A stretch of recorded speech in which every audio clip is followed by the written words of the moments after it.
Hey everybody. In this third mini lecture, we're going to discuss the Reconstruction Amendments, military reconstruction, and the Freedmen's Bureau. In the two previous lectures for the week, we discussed large, almost abstract issues and programs that were aimed at reuniting the United States after the Civil War. The Republican Economic Program was designed to reconfigure the American economy with a focus on industrialization and Western settler colonialism, and presidential and congressional reconstruction aimed towards political reconciliation and reintegration. However, at the time, the aftershocks of the Civil War and Southern defeat were very real for a whole lot of people. Most profoundly, African Americans stood at the edge of a new landscape of freedom. They had felt the brutality and dehumanization of chattel slavery. They had resisted that horrible system in ways large and small, whether by revolt and escape, or by hoping for a future and creating family and connection, by forming religious community, or by creating cultures and songs. While the Civil War raged, African Americans began a general strike on the southern plantations, either refusing to work, slowing down their work, or breaking and losing tools, but ultimately grinding the southern slave economy to a halt. Lincoln and the Union Army treated the formerly enslaved as a tactical advantage. During the war, African Americans escaping the brutality of slavery made their way to Union camps and offered to help. They worked as teamsters, nurses, cooks, laundresses, sex workers, laborers, and other jobs. Anything to help the Union break the system of slavery. Lincoln was initially opposed to emancipation, but he realized the strategic benefits of freeing the slaves of the Confederacy, and he moved towards emancipation midway through the war, after the masses of freed blacks began assisting the Union Army. Lincoln then took the bold step of arming the former slaves, directing the Army to form black regiments, albeit with white commanding officers. Effectively, the U.S. government gave these former slaves the means and sanction to directly target the system of slavery and liberate their people. Before Lee's surrender at Appomattox, the U.S. Congress began work on what are called the Reconstruction Amendments to the United States Constitution. These Reconstructions Amendments are still under debate today, and I'll offer some very brief comments on some of the controversy in the following slides. The 13th Amendment reads as follows: Neither slavery nor involuntary servitude, except as punishment for a crime whereof the party shall have been duly convicted, shall exist within the United States or any place subject to their jurisdiction, and Congress shall have the power to enforce this article by appropriate legislation. This amendment to the Constitution abolished slavery, codifying the Emancipation Proclamation into law and into the foundational document of the United States. The Senate passed the amendment in 1864 while the Civil War was still raging, and the House soon followed. Northern states ratified it quickly, and Andrew Johnson used it as a condition for re-entry into the Union for Southern states to ratify it. But local legislative actions such as the Black Codes and the white supremacist terrorism of the Ku Klux Klan quickly undercut the effects of the 13th Amendment, pushing former slaves into a twilight zone between freedom and slavery. Recently, director Ava DuVernay has directed a documentary called 13th, which looks at the 13th Amendment and the roots of commercial mass incarceration. Currently, the U.S. prison population exceeds the rest of the world's, both per capita and by gross numbers. And DuVernay argues that the line in the 13th Amendment except as punishment for a crime, is a critical loophole in the persistence of unfree labor in the United States. Documentaries on Netflix if you're bored. The next amendment to be dealt with was the political status of newly liberated African Americans. And so Congress pushed the 14th Amendment. It's a bit longer, but Section 1.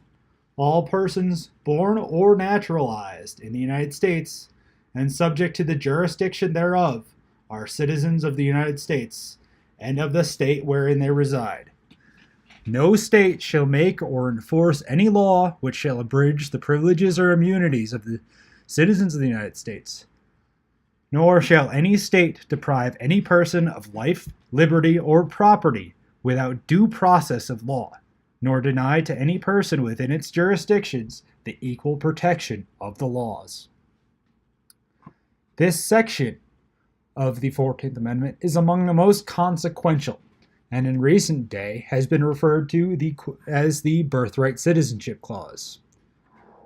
Effectively, the system of chattel slavery worked posthumously to deny African Americans their political and civil rights, as much of the law surrounding these rights was based on parentage.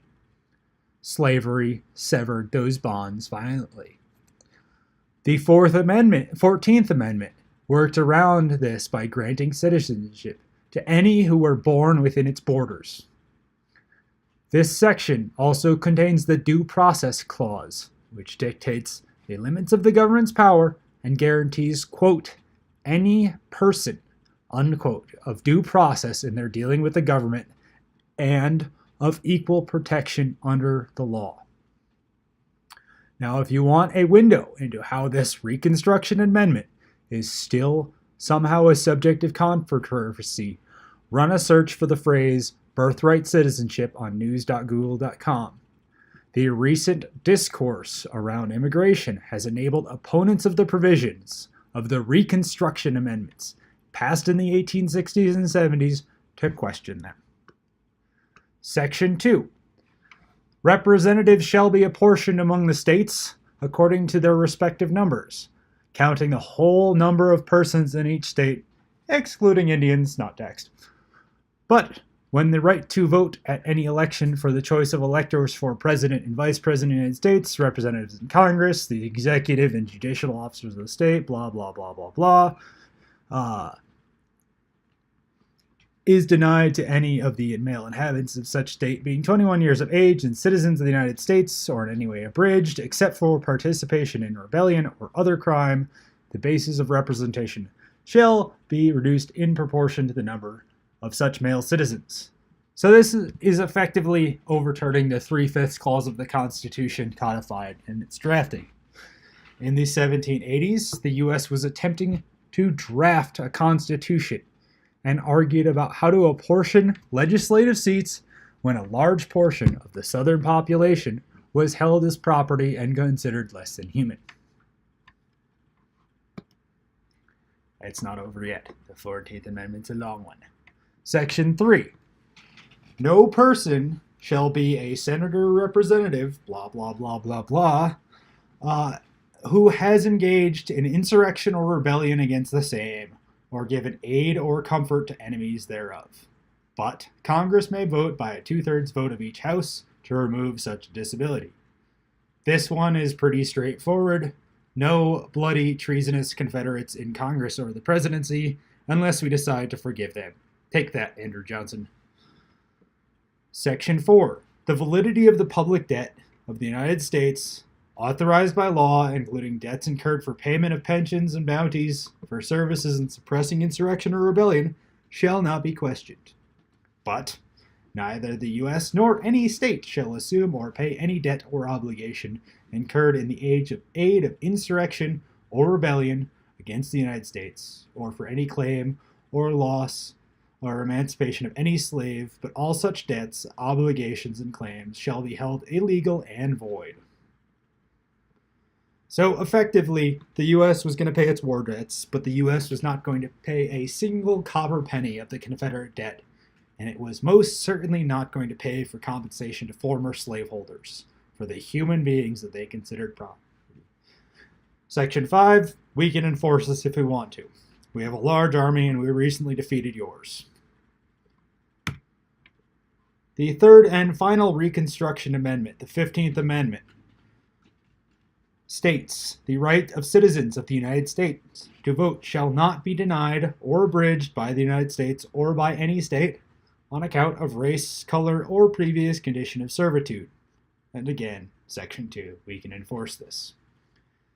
This amendment granted the franchise to all black men. However, it was rendered toothless by literacy tests, property and poll tax requirements, and by the intimidation and violence of white supremacist terrorist organizations such as the KKK and the White Leagues. It was also strongly criticized by feminist suffragists because it did not include women in the right to vote, and that would not come until 1919. Now, we're done with the constitutional history. The provisions of the Reconstruction Acts and Amendments needed enforcement mechanisms, or they would be paper tigers without teeth. First came military reconstruction. As the Union Army captured Southern territory, it had to govern the territory lest it slip back into the Confederacy and open insurrection. And so the U.S. Army turned to a system of military administrations and governors, usually high-ranking generals or other officers. Lincoln began this process in the middle of the Civil War, and it would continue until 1876. After the defeat of the Confederate Army in its various regions, the South was divided into 5 military administrative districts. The U.S. Army, and especially several black regiments, became the administrative rulers of conquered territories stretching from Virginia to Texas. There is also the question of what to do with all the freed blacks in the South. Many enthusiastic abolitionists from the North wanted a chance to see what freedom might mean to former slaves, but their enthusiasm could not match that of those who had been enslaved. It was the Jubilee. It was the historic moment. It was Juneteenth. Congress authorized the formation of the Bureau of Refugees, Freedmen, and Abandoned Lands in 1865, and General O.O. Howard was appointed to lead. Howard's bureau was tasked to, quote, direct such issues of provisions, clothing, and fuel as he may deem needful for the immediate and temporary shelter and supply of destitute and suffering refugees and freedmen, and their wives and children. General Howard later founded Howard University in the District of Columbia, among the oldest historical black colleges and universities in the United States. The Freedmen's Bureau needed good people to carry out these tasks, and its mission quickly expanded to include protecting blacks from white violence, establishing schools and teaching literacy, distributing food in the form of millions of meals to white refugees and freedmen, providing medical care and fighting raging epidemics of cholera and yellow fever, and other programs designed to rebuild the South on more equal lines. There was a concurrent explosion of black political, social, and religious organization, aided by a black religious tradition and organization. The people of the Freedmen's Bureau were often violently attacked, including attacks on teachers, as they were part of the larger campaign of white supremacist terrorism following the Southern military defeat. They were further lampooned as corrupt, incompetent profiteers by Southerners. The slur carpetbagger refers to the Northern aid workers who came to the South, whereas a scalawag refers to a Southern Republican or abolitionist, or merely anybody who did not think that chattel slavery was the greatest idea ever. Since the importation of the first enslaved Africans to North America, slavery and racism have depended on violence and terror. The whip of the overseer, public torture, selling family members on the auction block, slave catchers, rape, and other acts of violence were to keep white supremacy intact. The Civil War disrupted this violence, but only briefly. It more pushed it underground, as free blacks gained political and economic means to resist white supremacy, backed by the weight of the United States Army. However, as you're reading in Nicholas Lehman's Redemption for the week, whites in the South violently opposed any notions of political, social, and economic freedom or equality for freed blacks. The Southern Democrats effectively formed underground paramilitary organizations for the purposes of instilling terror and fear into freed blacks to prevent them from gaining any meaningful political and economic power. Many of these terrorist organizations are still active in the United States, and they were often closely tied to state and local law enforcement. Their methods were lynching, murder, intimidation, the black codes, past laws, firearm and dog restrictions, political influence, and other ways of depriving black folks of their political, social, and economic rights and of their overall humanity. That's it for this week's mini lectures, and I'll see you in the discussion forums.